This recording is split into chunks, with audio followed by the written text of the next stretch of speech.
Do you own a 360 camera for shooting virtual tours? Are you curious about using your 360 camera for shooting reframed video? Are you wondering, what does reframed video mean? Stay tuned. Hi all, I'm Dan Smigrod, founder of the We Get Around Network Forum. Today is Thursday, August 31st, 2023, and you're watching WGAN-TV live at 5.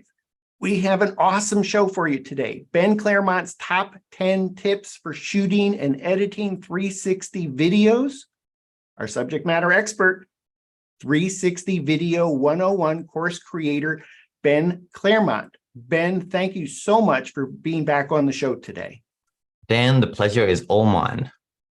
And thanks for being up early. I know it's 7 a.m. in Sydney.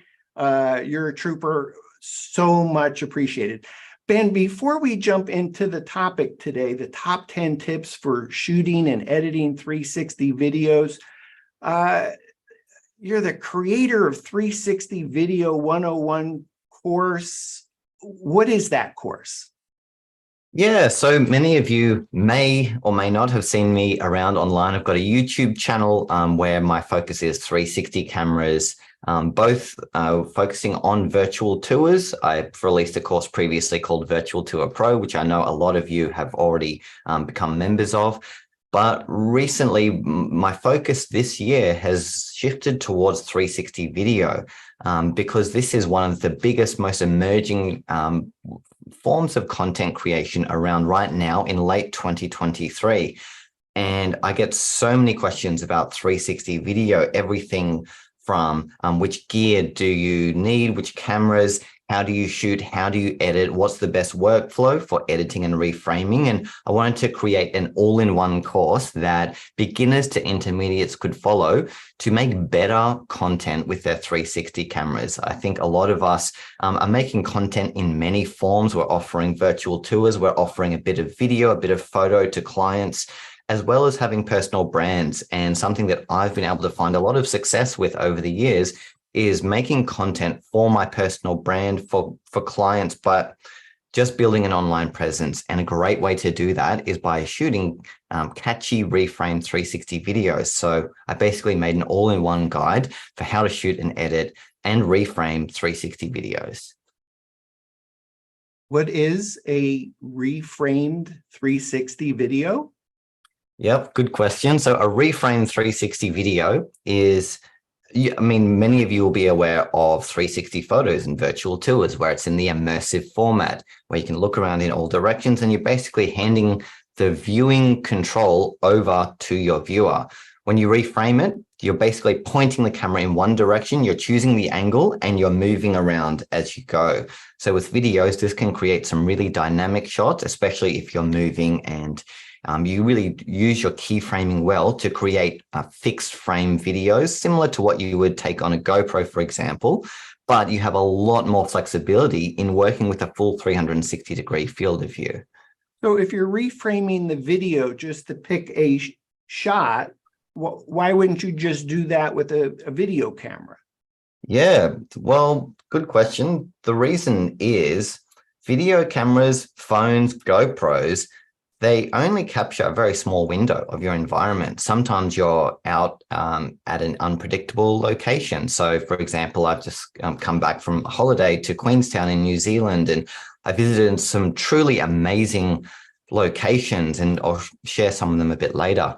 And sometimes you don't always know where the angle is. Do you want the shot to be of you walking through an amazing landscape? Is it the mountain in front of you? Is it your footsteps below you? When you have a fixed frame camera, like say a phone, you have to choose that angle as you're going. And while you're filming, you need to execute it with perfect camera work and camera movement to not get a single bump.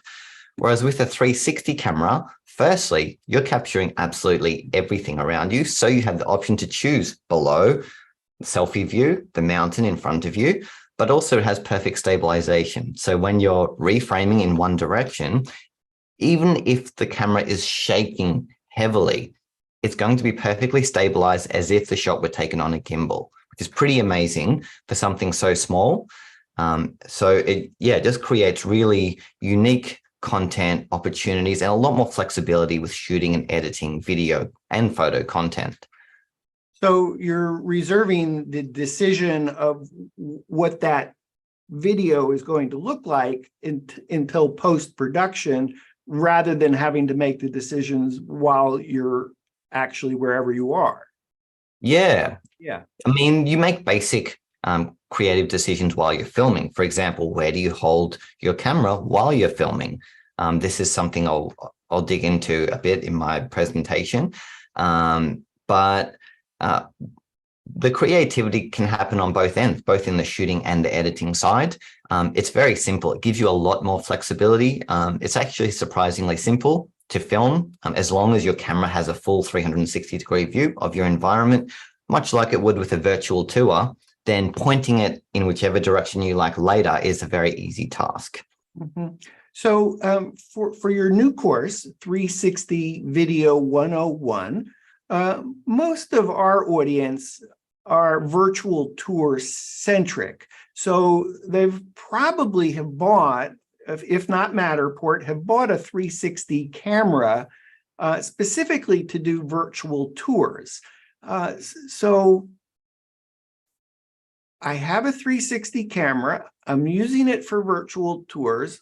I know my camera shoots video, but I haven't really thought about that. So is that part of the thinking, was when you were creating the course 360 Video 101? Is there a lot of people that have 360 cameras but have never even thought about using it for video and have no clue where to begin? Yeah, absolutely. So basically, when you go out to, say, offer virtual tours for clients, that's a really fantastic and worthwhile thing to do. But what you're starting with essentially is a tool. And that tool is a Matterport camera, a 360 camera, sometimes even a phone. But it's a tool that can capture content. And there's no one-size-fits-all approach to creating content, with the caveat being of, say, the Matterport camera that you obviously can't use for 360 video. But I know many of your audience own 360 cameras as well that they might be using for virtual tours. And they, surprisingly, with some of the cameras, like 360 video is actually the main feature of the camera. It's not the secondary feature.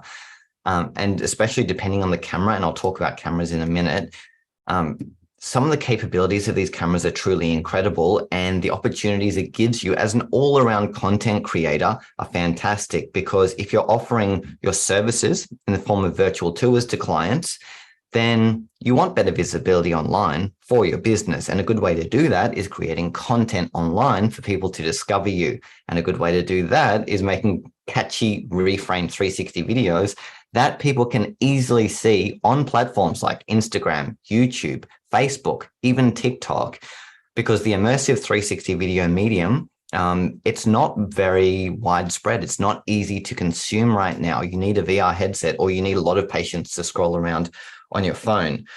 So in order to build your overall awareness and presence online, you need to really master the art of catching people's attention spans. And 360 video is a fantastic way to do that, to build your personal brand and your business online, and just attract more eyes on you as a creator. And therefore, you increase the chances of people wanting to reach out and work with you because they found you to begin with through that catchy content that you made.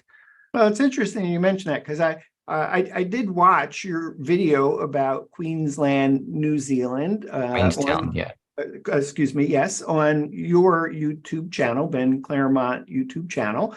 And I was thinking, oh, well, this is pretty cool, because maybe I don't even need a business use case for saying, oh, I use the 360 camera all the time to create virtual tours. I haven't explored video, but maybe I should explore video just so that when I go on a trip, I have kind of like this new hobby of leveraging a tool that I already have. And I thought your documentation of your trip was exciting to see how you had reframed all the different pieces of the video that you had shot with 360. So anyway, that's your course, 360 Video 101. You were kind enough to extend a courtesy save 15% on 360 Video 101 course when you use the WGAN affiliate link, wgan.info/360 Video 101, and the coupon code WGAN. Ben, how about jumping into today's topic? Ben Claremont's top 10 tips for shooting and editing 360 videos. Yeah, great. So, all right. I've been shooting and editing 360 content in both forms, photo and video, for around the past 10 years. And I've honestly learned a lot, and I've made a lot of mistakes. I think the people that eventually have the most success in their careers are the ones that have made the most mistakes. And I can admit I've made tons of mistakes over the years. So I've got a bunch of tips here I want to share with you guys to hopefully help you avoid making the thousands of mistakes that I made, so you can speed up your learning curve with 360 video. My first tip for shooting and editing 360 videos has to do with your gear. And that is using a 360 video focused camera. I know many of you either own the Matterport camera or say a camera like this one here, the Theta Z1. Fantastic camera for virtual tours. In fact, probably the best consumer option still in late 2023. For 360 video though, this is probably one of the worst cameras for 360 video. And if you were to go out creating, say, travel videos or client videos or whatever it is, with the Theta Z1, a photo focus camera, you're going to be bitterly disappointed. So basically, when camera companies go out about making their cameras, they have a mission statement in mind. With Theta Z1, they're making a fantastic 1-inch sensor for virtual tours. For Insta360, photography is their secondary use. They're not focusing on that. What their focus is creating a fantastic high-quality video experience that's very easy for users. And therefore, choosing a tool like this over this for 360 video, or maybe you've got a virtual tour camera and a secondary camera, or maybe you want to consider getting a secondary camera for 360 video, you're going to experience at least double the quality, double the flexibility, half the workflow time, and your end result is going to be at least twice as good. So I'd really strongly suggest, if you are serious about 360 video, investing in a 360 video focused camera. The cameras I recommend, I'm sure you've heard of them, Insta360. They've got a few cameras out right now. The two best ones are the Insta360 X3 and the Insta360 One RS 1-inch. I have detailed reviews of these on my YouTube channel. But these produce the best 360 videos that you can currently get in late 2023 with the fastest workflow, the most amount of shooting modes. And I found overall, these will really deliver the best and smoothest workflow experience for shooting and editing, and just have so much flexibility. So just two things, if I could add to that, Ben, if you hold them back up, both those cameras. So if you're thinking about doing Matterport, both of these Insta360 cameras are compatible with Matterport. So if you're trying to decide, you get the benefit of, oh, I can do Matterport, and then I can do this experience with 360 video. And then the other things, I'm about halfway through your course, 360 Video 101. It is awesome. And my sense is the course still applies regardless of which 360 camera you have. So you could at least say, okay, maybe not the best camera to use the Ricoh Theta Z1 for 360 video, but I could at least take the course and still apply my learning. And then you'll probably see as you take the course to say, oh, well, here's some on-camera editing features that you might want to take advantage of with the Insta360. Maybe now's the time to say, oh, I'll make that leap to get an Insta360 camera for video. Yeah, absolutely. I mean, if you think back to, say, the first time you learned video or you learned photo, were you learning the workflows and the process for that old camera from 15, 20 years ago or whatever it was. No, you were learning the general process of how to capture amazing photos, how to shoot professional video. There are concepts, there are core concepts that transcend any camera model or any camera company that produce fantastic results. Things like camera settings, frame rates, resolution, shooting techniques, cinematic video, filming techniques and whatnot. And editing, of course, is a big one. That it doesn't matter which camera you're using. Insta360 do make things a lot easier, which is why I recommend them. They have very user-friendly software. But that said, yeah, I did make the course to be easy to follow regardless of the camera you own. So even if you do have a Theta Z1 or something else, or maybe an older camera that can shoot 360 video, you can still follow along, follow the principles, because I don't focus specifically on one camera. While I do use the latest Insta360 cameras, I don't make in-depth guides on them. It's more just I'm using them to teach the principles like exposure and shooting and editing. So just for clarification, for a viewer that's watching today, was thinking about Matterport, was actually interested in 360 reframe video, the two Insta360 cameras that you held up, the Insta360 X3 and the One RS 1-inch. What a name, RS 1-inch. Yeah. Maybe it's time to shorten its name. You've already predicted that as coming in 2024. That's a different topic. So Ben, your second top 10 tip for shooting and editing 360 videos. Yeah, I'm just going to share my screen. So what I'm doing here is I'm sharing just a glimpse into my 360 Video 101 course, because if you're familiar with my content on YouTube, my courses are very similar in that they're very B-roll heavy. I really feel strongly in visualizing all the concepts I'm teaching, which also makes them fantastic use cases for me teaching you guys these principles today. So I'm going to share a few, just like I'm going to skip through some of the timelines just so I can show you what I'm talking about. So this is what it's like inside my 360 Video 101 course. And my second tip for shooting and editing 360 videos is having the right camera gear that is as minimal as possible.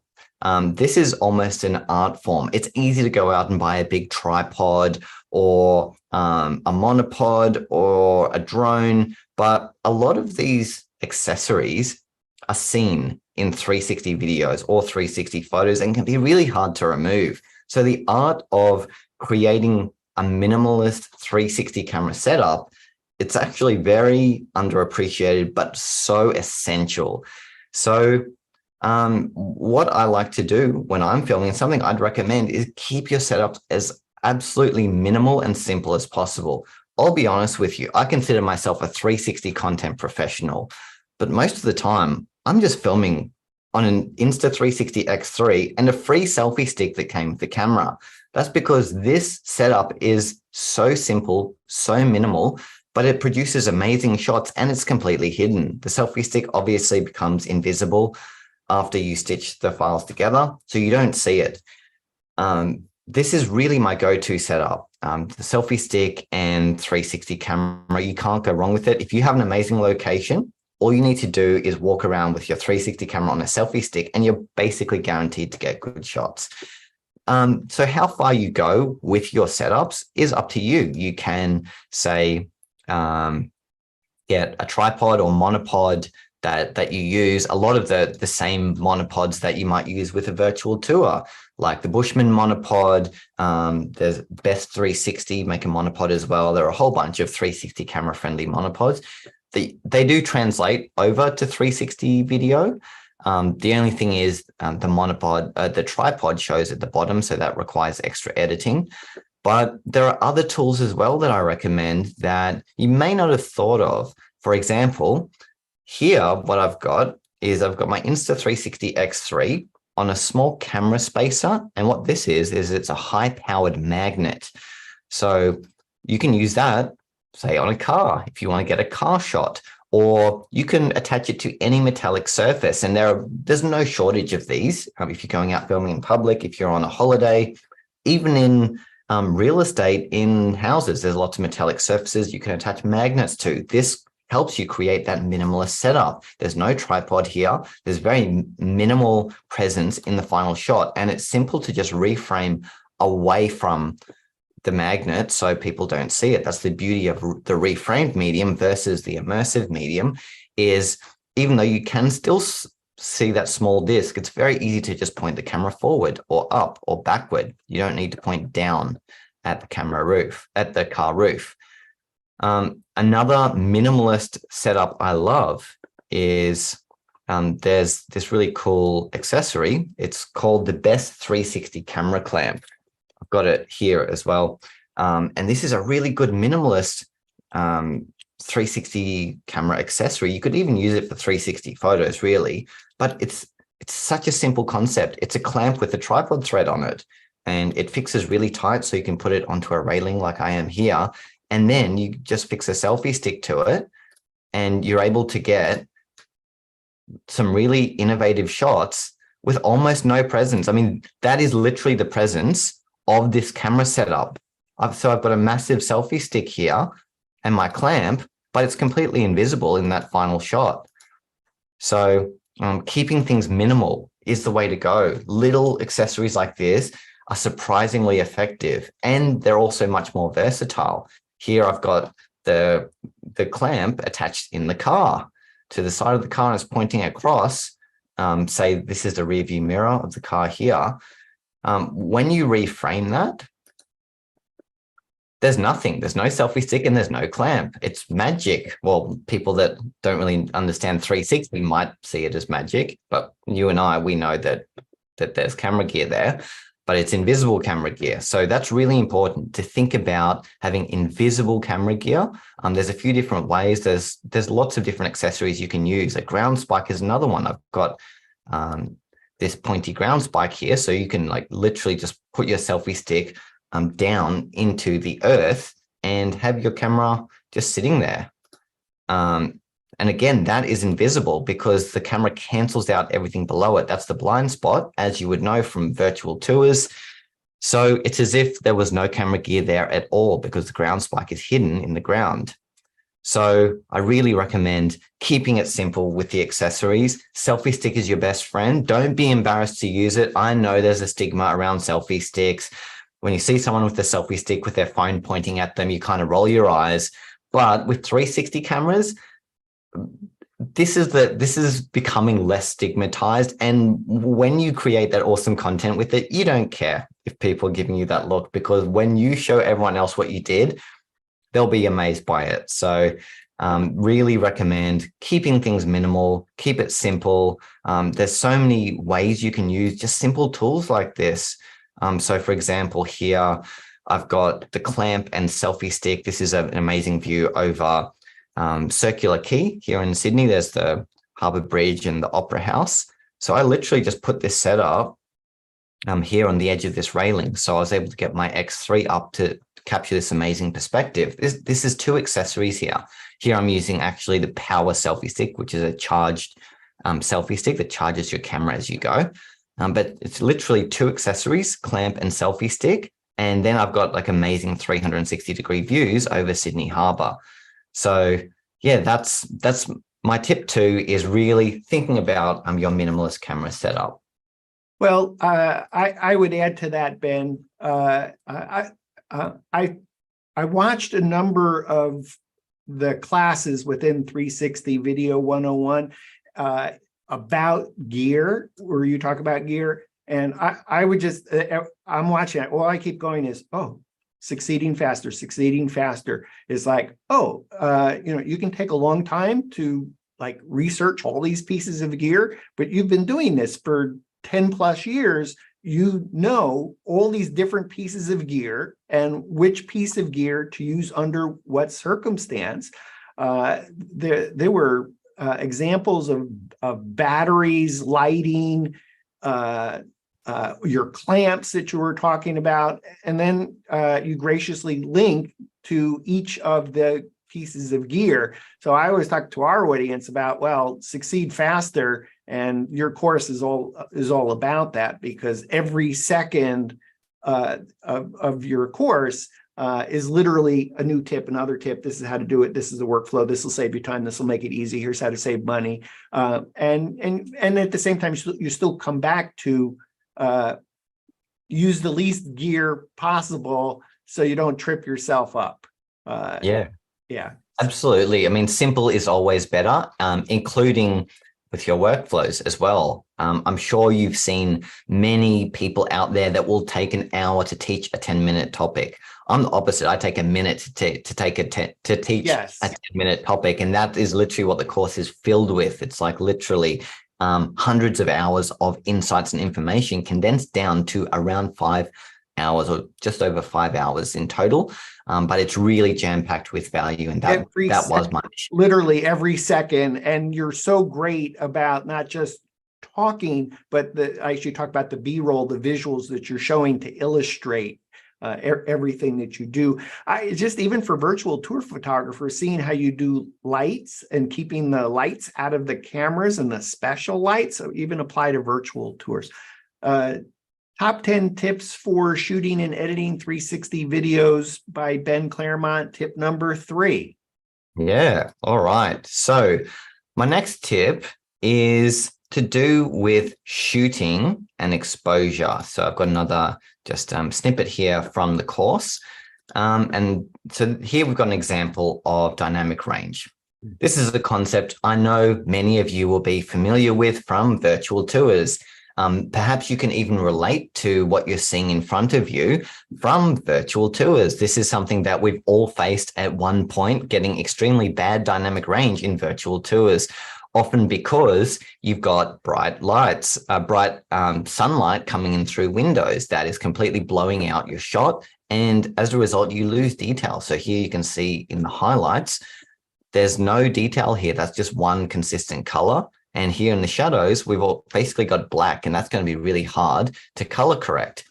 Whereas on the right-hand side, this is the same shot, but exposed properly. And this shows you the power of exposure. If you set your camera settings right, you can get much better dynamic range with video, just like you can with photo. If you shoot in HDR or bracketing with 360 photos and virtual tours, you get the result on the right. If you use auto exposure, you get the result on the left. And the same principle applies to 360 video. And my third point, I really just want to focus on daytime, because I think in different situations, just like in virtual tours, you go about it slightly differently. There's no one size fits all approach to exposure. With daytime, it's actually easier than, say, at nighttime or even indoors in interior mixed lighting like virtual tour or real estate type situations. This is because the sun's out. The sun provides plenty of light for your camera to see clearly. And this makes it really easy to set your exposure, because you don't need to tweak it much to be able to see everything. But at the same time, you also want to avoid, say, going too bright, because that's another common mistake, or too dark, say, if you've got a really contrasty area like I've got here of a location.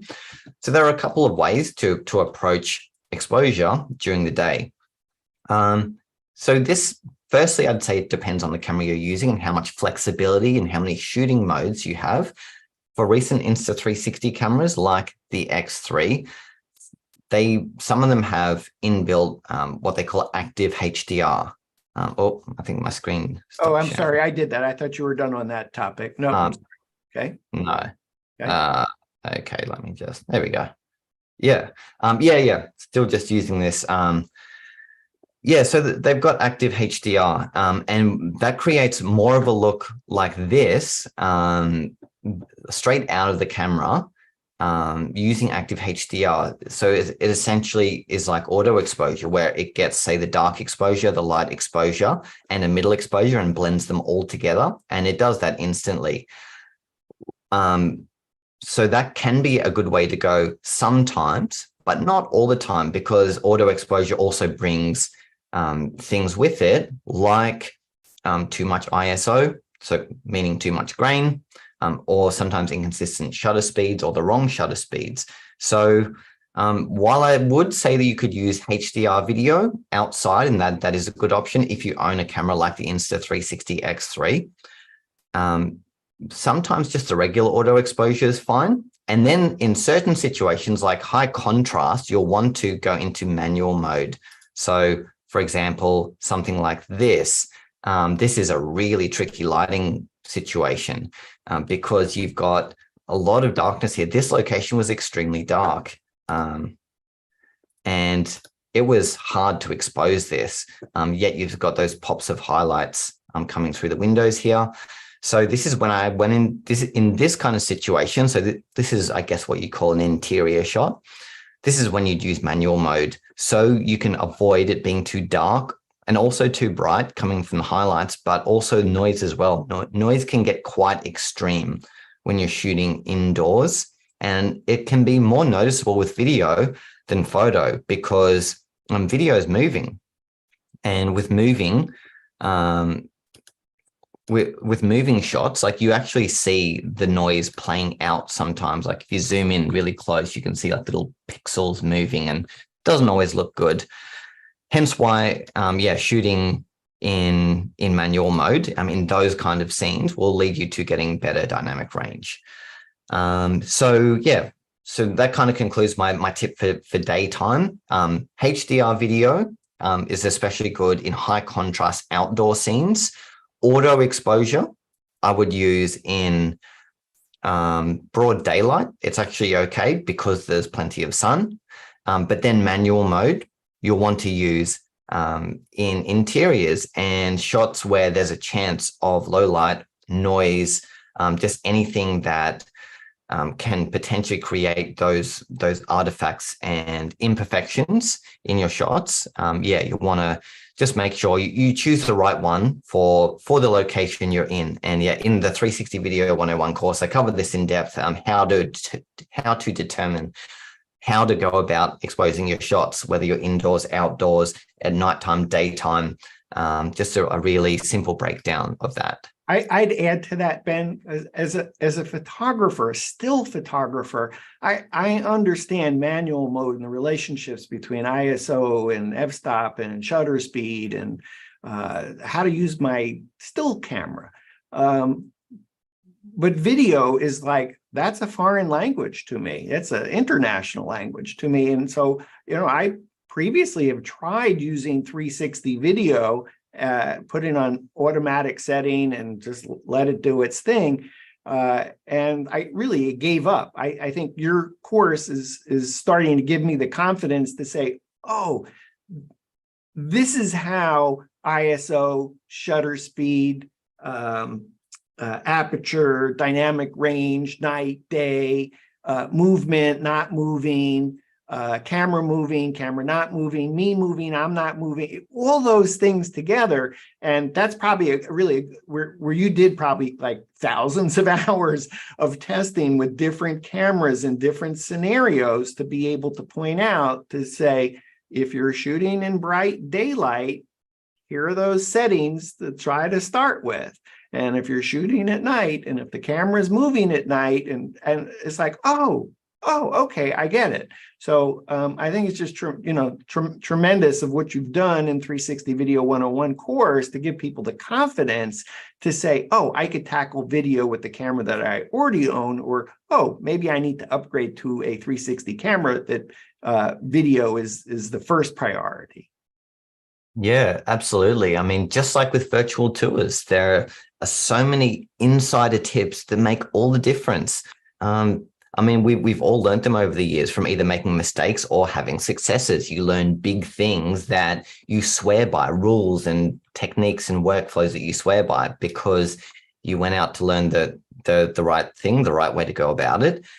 You saw a significant improvement in your work. Therefore, it's like, yep, this is the go-to thing. And as we go through our lives and our careers, I think we kind of collate all of the nuggets of wisdom as we go to kind of encapsulate in our offerings to clients and through our personal brands and our online presence. And that's what obviously the course is filled with a lot of those.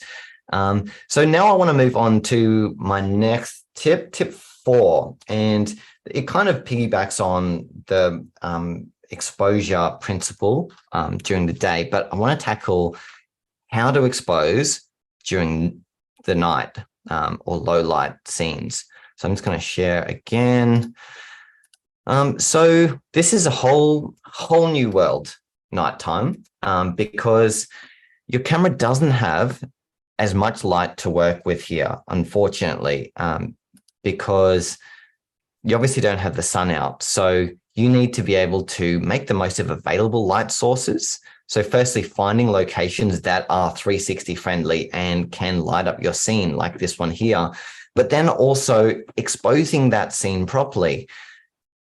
If you were to put your camera in automatic mode in a scene like this one here, it's going to, all of these lights would be completely white and the shot would be blurry because it's setting the wrong shutter speed, and there would be noise and grain showing up in the shadows here. So this is where, again, you want to rely on manual exposure. When you're shooting at nighttime in low light or even interior shots, I would strongly recommend shooting in manual mode, because that really is the difference between a good shot and a bad shot. There are so many different kinds of lighting situations. So here's another one. So this is what I'm talking about. If you leave it to automatic mode, here we've got a scene of neon lights. This is what automatic mode will do. You can't even read what that says. Whereas manual mode, it's exposed perfectly. And that really just, it creates a sense of depth in the exposure that is really satisfying to look at. And it's just from switching into manual mode, and I've adjusted my ISO and shutter speed so I can see this clearly. Whereas sometimes a lot of 360 cameras, they just want to make everything bright. So if it's at nighttime, it thinks, hey, I need to make this shot really bright so people can see it, without factoring in bright light sources that could be completely overexposed. Or sometimes, say, it turns up the ISO too much that it completely ruins the shot and makes it unusable. Like, as you can see here, there's a lot more noise in this shot than that shot. So you can't always let your camera make these important decisions, because especially at nighttime, it chooses the wrong settings.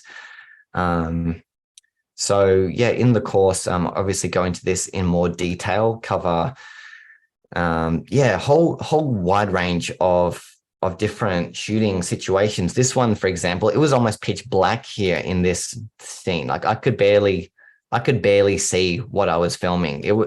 Here's what it looked like. I think we lost you. There we go. Okay. Yeah, this is what it looked like. My player's not playing at full quality, but you can still get the gist of what the lighting was like.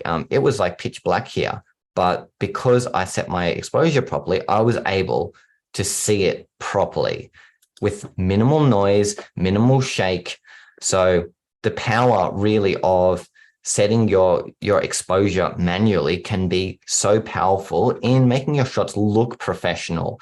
And this is especially important at night when you're exposing manually and you've got changing lighting conditions that all require different settings. There's no, like I said before, there's no one size fits all to every scene. This spot here that I took this shot, here's a side-by-side comparison of different exposure techniques. This scene has different levels of light than if I were to walk 10 meters away from this spot. The light levels are going to change. Therefore, the camera settings are going to need to change, which is why you need to, especially at night, expose every scene individually based on the lighting conditions that you have. So yeah, that's really important, that at nighttime, again, always use manual exposure at night if you want your shots to look professional. Yeah, I mean, my takeaway from those chapters, manual. Understand how to use a manual setting. Automatic is just going to get you in trouble every time. Yeah, absolutely, for sure. So now I'll move on to tip 5. So my 5th tip is, if you want to create, as I was talking about earlier, you want to be able to create engaging and cinematic content if you want to attract attention to you, to your personal brand, to anywhere people might be finding you. You want to capture their attention. And a good way to do that is making your shots cinematic. And a good way to make them cinematic, here's my number one go-to tip for making Reframe 360 videos more cinematic. It's very simple. Just move the camera. That's it. A moving camera is so much more engaging than a still one. I'll share. So here's an example of what I mean. On the left, I'm just standing in one spot. On the right, I'm just literally just walking with the camera above my head. The shot becomes so much more engaging and cinematic purely because it's moving. Like literally, all you need to do is just walk with your camera on a selfie stick to create a cinematic shot. It's because it creates like a parallax effect, a sense of movement that you kind of see in cinema. But camera movement, it's so important for. And again, this is just buffering. I'm at a slow pace. The quality is a bit higher than this. But it's just so important for creating like an engaging piece of content is having camera movement. And I've found that as I've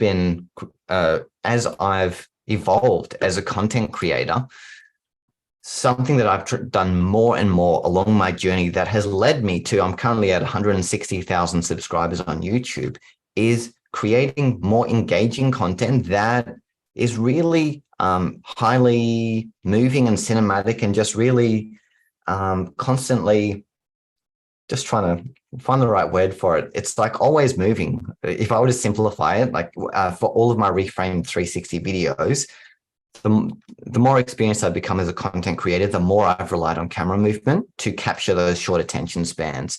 So simple concept like that. Have a sense of movement. Again, all you need is a camera on a selfie stick. I've just got back from Queenstown, and I'll show you some of my clips in a later point.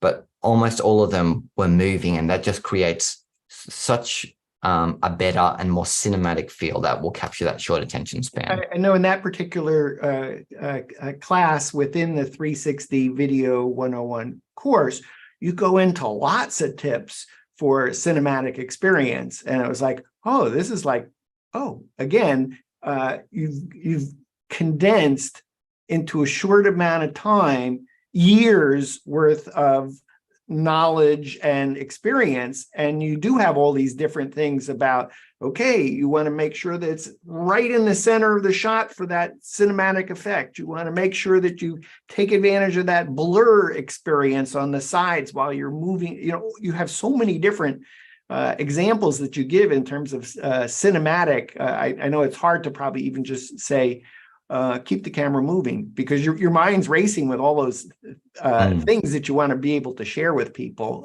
of that. Yeah, absolutely. I think the goal as a content creator is to get to the point where it becomes instinctual, where you don't need to think, oh, is the camera perfectly centered? Where do I hold it? Which camera settings do I use? But I'm fortunate enough to get to a point, again, from making those thousands of mistakes over the years, that it's all instinctual. So I go to a location, I know exactly where the winning shot is. I know how to get it. I know where to hold the camera. I know how to move the camera. I know which camera settings to use, and I know exactly which effect I'm going for, which leads me into my next tip, tip number 6.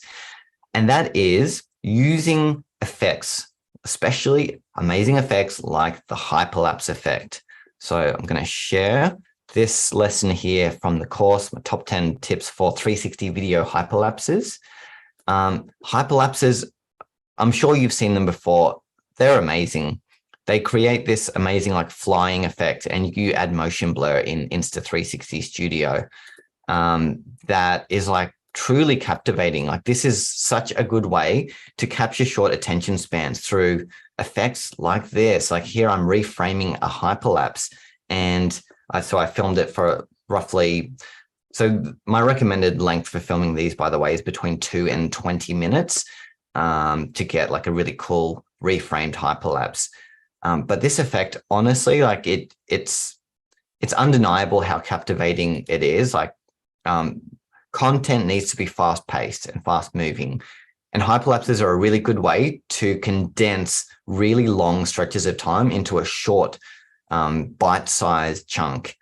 Here's a couple of versions, a couple of examples from around Sydney, where this effect, like as simple as it is, it's literally just me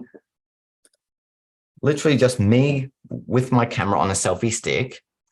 And all I'm doing is walking.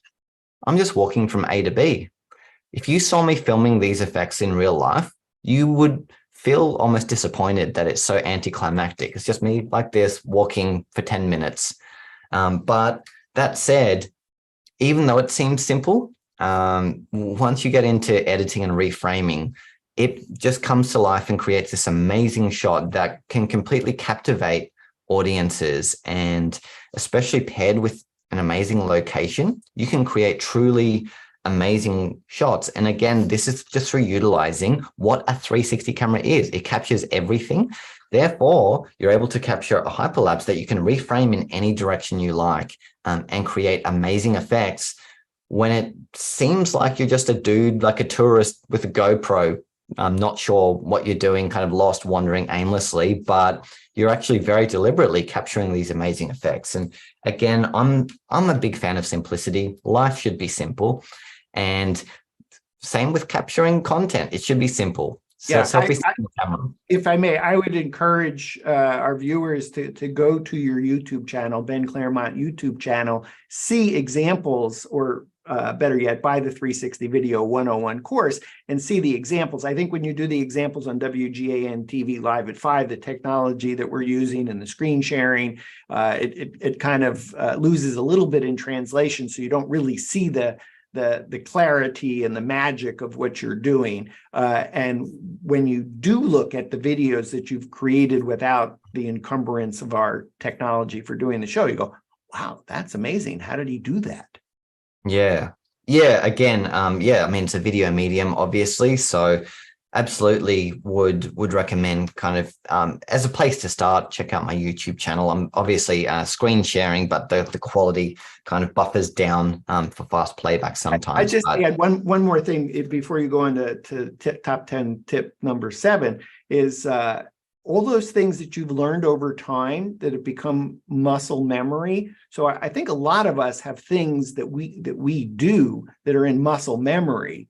The challenge is when you're learning something new, why go through all the mistakes when somebody can just tell you, here are the settings to use when it's day, when it's night, when you're moving, when the camera's moving. Here's how to do those effects so that you can get faster into this is the way to do it, and then have it incorporated into your muscle memory. So when you show up on location, you just immediately know how you're going to approach it. Absolutely. Yeah, I'm a big fan of shortcuts. Who doesn't want a good shortcut? If you can get all the answers in one place, why not save yourself literally years and years of time and thousands of mistakes for yourself? Mistakes can cost not only time, but money. So the less mistakes you can make, the better. So yeah, obviously, I loved how you framed that. Is you've made the most mistakes, and in the course you show when one of your 360 cameras whoop, onto the cement. You know, like I've done that. Like, well, okay, now you learn that's not the right monopod to buy with that 360 camera. I saved some money on it, but I lost my camera. Yeah, I broke my camera, so you don't have to break yours. All right, so this leads tip for shooting and editing 360 videos from Ben Claremont, tip number 7. Yeah, great. So my next tip is to do with sound recording. So presenting a video is not just video, it's 50% video and it's 50% audio. And if you're recording any kind of sound or dialogue, I would suggest doing it professionally. So here you can see, I've got this set up here, which is my Insta360 X3, but here, what this is it's an invisible sound recording setup. So this is the Rode Wireless Go 2 microphone system, and this plugs directly into the camera. But what's amazing about this is completely invisible to the camera. It cannot see it due to it being completely in the blind spot. As you will know, the blind spot of 360 cameras is around the edge here of the camera. So you've got a 180-degree lens here and one on the other side, and everything in that blind spot, at least within, say, 2 feet of the camera, gets automatically stitched out. So even though this looks very prominent and very obvious to us here, when you record with this, I'll just show you what it looks like. When you record with this, the camera's mounted right here. So where I've got my mouse, this is where you just saw that microphone is completely stitched out. It's pretty amazing. And then it connects to a receiver, which I have in my pocket, and a lapel mic on my lapel.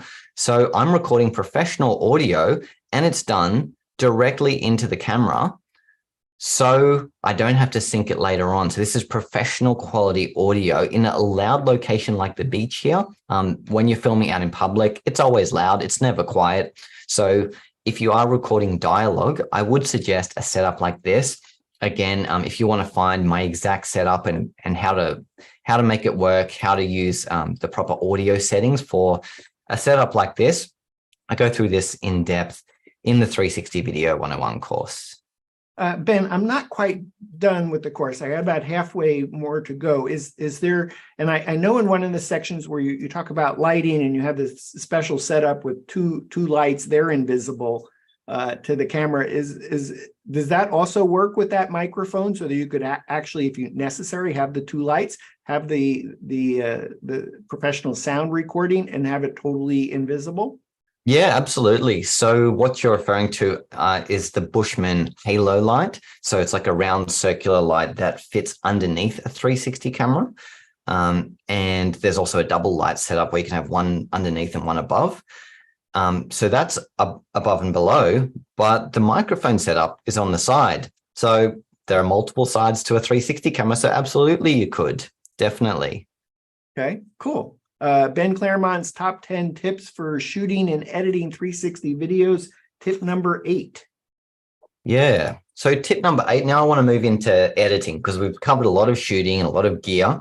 And editing, it's one of those things that it can be simple, but it is so valuable to the overall process. I would say the magic happens in the editing. So it's a really important step and not one that should be overlooked.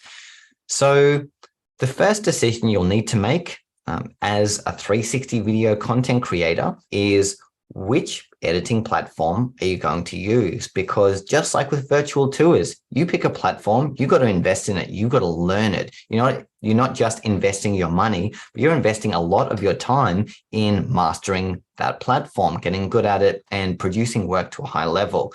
So choosing the video editing platform that you're going to use is going to be one of the most important decisions you make as a 360 video creator. So just sharing again. So what I would recommend is, firstly, it depends on how kind of complex you want to go with your edits. You can keep things really simple or you can make it complex. So I'll start with the simple side. And the simple side is if you're using Insta360 cameras, which most people are, they're shooting 360 video, are using Insta360 cameras. Insta360, of all the camera companies out there, I truly believe they have built the best editing experience for their cameras of any company. They make it so easy to edit both on mobile and on desktop. Their apps are completely free. And you can do so much with your editing and reframing with these 2 tools. So if you can do something like this, if you can keep your workflow simple to editing on mobile, it really depends on the use case. So if you're, say, editing for social media and personal branding, I'd absolutely keep things ultra simple and use a mobile app like this, or even the free Insta360 Studio software, because they can both achieve basic reframing, even advanced reframing, such as the hyperlapse effect, can be done just through using your phone and pinching to zoom It's got a timeline down here. You can change your aspect ratio, trim your clips. You can even do multi-clip edits, almost like Adobe Premiere Pro or DaVinci Resolve can do. You can do that in the Insta360 mobile app. So I would recommend keeping your workflow simple if you can, because these tools get the job done to a good enough standard for basic shots. Well, the one downside currently of Insta360 Studio is that you can only edit one clip at a time, so you can't perform multiple clip edits. However, you can with the mobile app. I'm actually working on a video right now for my YouTube channel. It will be my next video, and that's going to cover the Insta360 mobile app in depth about how to make a multi-clip edit. So if you want to edit, say, 20 shots together into one 5-minute video, you can do that all there within the app without having to go to your computer, which is pretty cool for a free app. You can get some truly amazing results with that. So I would recommend keeping things simple if you can. But say if you want to go a bit more complex. So let's say that you want to do advanced keyframing, or you want to do multi-clip edits on your computer. That's when I would definitely go to a more professional editing program like Adobe Premiere Pro, DaVinci Resolve, or Final Cut Pro. They're all fantastic options and 360 friendly. I do have a detailed comparison of those that you can find in the course that will help you choose which one is best for you, and as well as how to use them. Inside 360 Video 101, I've got complete guides to Premiere Pro, DaVinci Resolve, and Insta360 Studio. And I'll just add really quick that DaVinci Resolve is one of the biggest hidden gems ever made for content creators. It is a fully fledged video editor that is basically as good as paid softwares like Premiere Pro, but it's completely free. Has a few limitations with the free version, but not that many. And you can produce high-level videos that could be used professionally for clients. It could be used personally for your own videos and everything in between. It is a fantastic tool. So again, I've got in-depth guides to DaVinci Resolve, Insta360 Studio, and Premiere Pro in the course. Does Topaz AI fit into this conversation? So Topaz AI can fit into the conversation. It ultimately depends how much editing you want to do to your clips. Sometimes you prefer a simpler workflow where you just want to put something out quickly for Instagram stories or social media. And sometimes you're making content professionally and you're using 360 cameras as a fantastic tool to capture amazing B-roll shots. In those kind of situations, you absolutely might want to explore using the Topaz Video AI program, which they've updated within the last year to be much better, much faster. It's still a little bit on the slow side from my experience with it, but they are improving the performance. So I wouldn't say that's really a must-have or must-use tool, but it is a good one, especially if you're cropping in close in your 360 videos. Topaz Video AI just takes the sharpness to the next level, makes it probably like 50% sharper and reduces noise. And it can also upscale some of your videos. So if you're exporting at 1080p, you can export it from Topaz Video AI at 4K. Well, you do a deeper dive on this topic within one of your classes. One of the things I thought was interesting, we talk about reframing, I think of reframing as this, but it was also the zooming in or zooming out. And you talk about the trade-offs and how Topaz AI fits into that conversation too. Top 10 tip number 9 from Ben Claremont. Yeah, absolutely. So so my next tip, I mean, speaking of reframing, this is a topic that there's just endless potential. This is what I love about the whole 360 medium is when you film a 360 video or a 360 photo, there are so many ways you can use it, either in the immersive format or as a reframed 360 video. You can reframe a 360 video literally in 100 different ways with the exact same clip. So understanding how to use creative keyframing is really important. It's one of the biggest steps to getting noticed. And what I'm going to do is I'll share my screen, and here, I'll just play a few shots from one of the videos. This is a video that I made when I was in Queenstown a few weeks ago in New Zealand.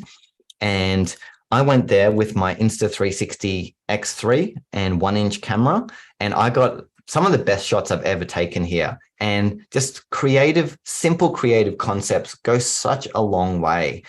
So even just like if you're at an amazing location, here I am at Milford Sound in New Zealand, and this is a truly 360-degree location. It's hard to take a bad shot here, even just with a simple reframe around, or a simple reframe backwards or forwards. Here I've got the camera locked on the mast of the boat, and it just creates this really cool effect. Like, this is creative reframing, where I basically deliberately locked the frame on the mast there, and that's what created that really unique feel of that shot. There are honestly so many ways, and this is a video you can find on my YouTube channel as well. It's called 20 Creative Insta360 X3 Travel Shots. We'll add a link to it. It's an awesome video, and it's a travelogue at the same time. It was just an awesome, yeah, it's great. Yeah, absolutely. So it's just an example of the different ways you can reframe your 360 videos creatively to create amazing effects that a GoPro would never be able to capture. Like a shot like this, GoPro's got no chance of doing something like that, or a phone. Here, I'm changing between several different angles and viewpoints. And this was literally choosing 3 different angles that I liked and combining them into one shot. Here again, another angle, really wide. That's a fun one. There are truly like so many different perspectives you can achieve. I could keep showing you 1,000. We'll add a link to your video. It's awesome. Yeah, but this just YouTube channel. Yep. Yeah, this really. Yeah, this really just kind of exemplifies what you can achieve, the different perspectives you can achieve. With 360 cameras, there are so many ways you can point the camera, so many effects, speed effects that you can add, different ways and directions you can reframe, and every location presents new opportunities to create these creative reframing angles. Awesome. Top 10 tips for shooting and editing 360 videos from Ben Claremont. Tip number 10. Yeah, tip number 10, really important one that often gets overlooked. So again, when you're creating a video, the video experience is not just video. It's 50% video and 50% audio. So getting your audio right is so important, and a great way to really enhance the audio experience within your video is by using music and sound effects in a way that really brings your video to the next level. And this is something, again, that I've been practicing, trialing and erroring, if that's a word, over the years. And I feel like I've really perfected it now in just how to really tie in a fantastic music track with a video edit, or a 360 video edit, and using sound effects as well. I'm just going to actually go back to the video I showed you, but this time I'm going to turn the sound on, so you can see some of the creative choices that I've made here when it comes to audio. So,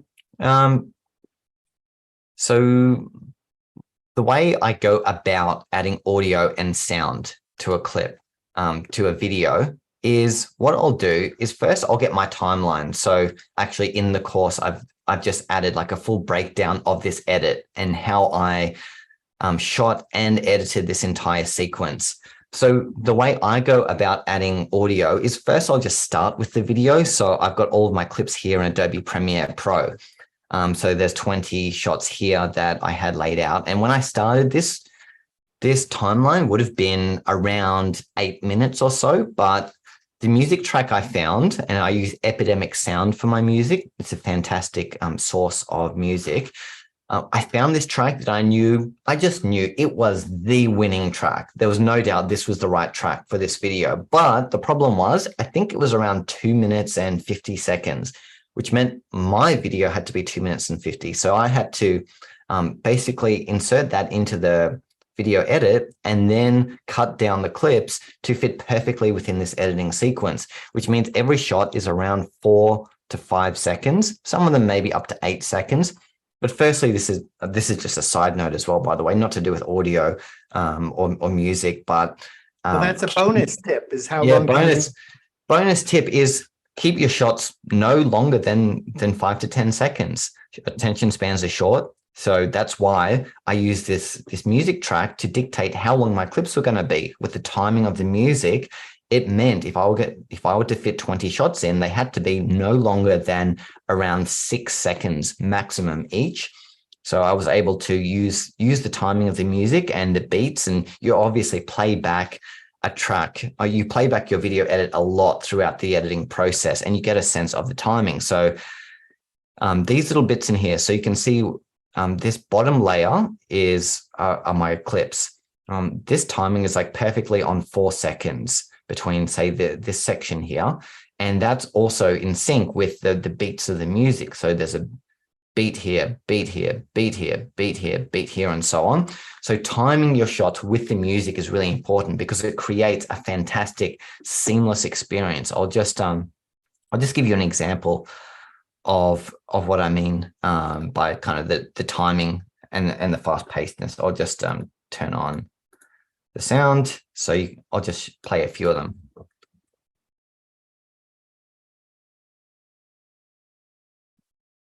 So I don't hear anything. So when you go to share, there's a little button to check so that the audio comes from the computer.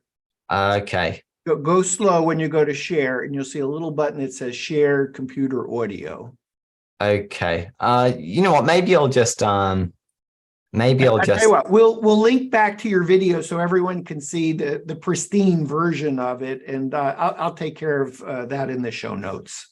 Yeah. Okay. Yeah. Maybe just so we can kind of make the most of this chat. But absolutely, yeah. Check out this video because this is a really important point that I want to make. That I think you will really get value from, and that is just spending the time to work on your audio. Because again, I synced every clip with the music as perfectly as I could, but the other one was sound effects. So I'm just pointing out the different layers here of my video. So I've got probably 4 video layers and 3 audio layers here.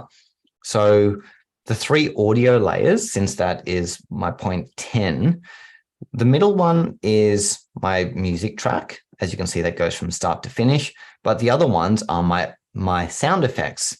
So what I've done here was, again, I used the platform Epidemic Sound for this, and they're fantastic because they've got a library of every or most sound effects that you might need. But what I've done is I've timed all of the sound effects to fit in with the specific clip you're seeing. And this is, I guess you could call this Foley. You might be aware of what Foley is if you come from a filmmaking background, where you're essentially creating fake sounds that match a shot to make it look like that sound is coming from that shot. So here, for example, I've inserted fake footsteps. These weren't my footsteps here. These were footsteps from Epidemic Sound. And throughout the edit, I added all these different layers of sound effects. For example, in one of them, I think it's this one here. Yeah, I added the sound of nature. So it's the sound of like birds chirping and wilderness here to create a really peaceful and tranquil feel to that specific clip. And I went as far as doing it with every single clip from this video edit. I added a matching sound to really bring it to life, because I think that really creates a next level audio experience when you can match all of your visuals with audio.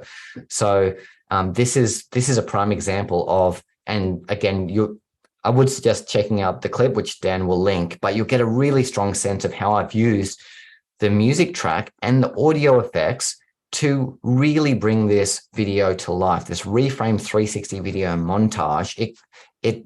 The best way I can describe it, I'll just stop sharing. The best way I can describe it is it's more satisfying.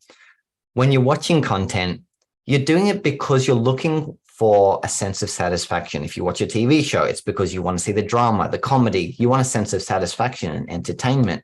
And that comes from the video, from the storyline, but also the music and sound effects. And through watching videos online, sometimes the sound effects can really just make a video 10 times better because it's satisfying to listen to. So using satisfying music, satisfying sound effects is such a good way to take your videos to the next level and make them more emotionally engaging instead of just, say, visual masterpieces, which is the first step, and that's a really good step. But you can make it a fully complete piece of content by just adding a decent music track. Again, easy to find on platforms like Epidemic Sound. There's also Envato and a whole bunch of others, as well as sound effects if you want to go to the next level. So I would say that speaks to your point about 50% of a video is the video and 50% of the video is actually the audio. So you got to figure out how to really amp up your game when creating a video. Ben, this is just so awesome what you've shared with us freely. Really for our viewers to get a deep dive into tips for shooting and editing 360 videos is your course, 360 Video 101 course. You've been kind enough to save 15% on 360 Video 101 course when you visit our affiliate link, wgan.info/360 Video 101, and use the coupon code WGAN. Everything that you talked about on today's show, you really expand with all kinds of visuals and deep dives. I would add that two of my favorite classes are actually in 360 Video 101 Premium. You have two different versions of the course where you have two lessons on how to make passive income from 360 videos. And our viewers are all about making a living, and the fact that there's some ways to turn 360 video into passive income is awesome. And that's in your course, two classes on that. I would add that Ben's been on the show before. You can see, for example, Ben's previous show, Top 10 Tips for Building a Profitable Virtual Tour Business, at wgan.info/Ben Claremont on WGAN, which speaks to one of his previous courses, Virtual Tour Pro. You can save 15% on Virtual Tour Pro course. Visit wgan.info/WGANVTP, Victor, Tom, Paul, and use coupon code WGAN. And you actually have a third course, Photo and Video Business Bootcamp. And again, save 15% on that, wgan.info/Photo and Video Business Bootcamp, and use coupon code WGAN. Ben, before we say bye, is there anything that we should cover that we haven't talked about? There's nothing really more to cover, but I would just, I guess, like to finish by saying that I'd really just encourage everyone watching to explore their creativity a bit more. It's one of those things that you don't always instinctually think to do, but once you do it, you're so glad you did it. Do you ever look back, say, at memories on your phone of photos and videos you took 10 years ago when you were traveling to that place that you'll never be able to visit again, or see a person that you may never be able to see again? Creating those memories, those life memories, through capturing them through a creative medium like 360 video. It's one of those things that you're so glad you did it and you're so proud of the work that you create. And using tools like 360 cameras, not just for business, but for creative purposes, or combining the two, really, it just creates such a good sense of nostalgia and being able to capture personal moments over the years and I know, like when I look back at some of my reframe 360 videos from years ago, it brings me such a great sense of joy and creative satisfaction. And if you're into virtual tours, photography, video, there's no question that you've got creative ambitions of some kind. Maybe you're into filmmaking, you're into DSLR photography, but creativity, it's one of those things that it doesn't always necessarily have a financial ROI, but it has a very high creative and what's the right word? Kind of like a spiritual or emotional ROI. You feel a very strong sense of satisfaction and achievement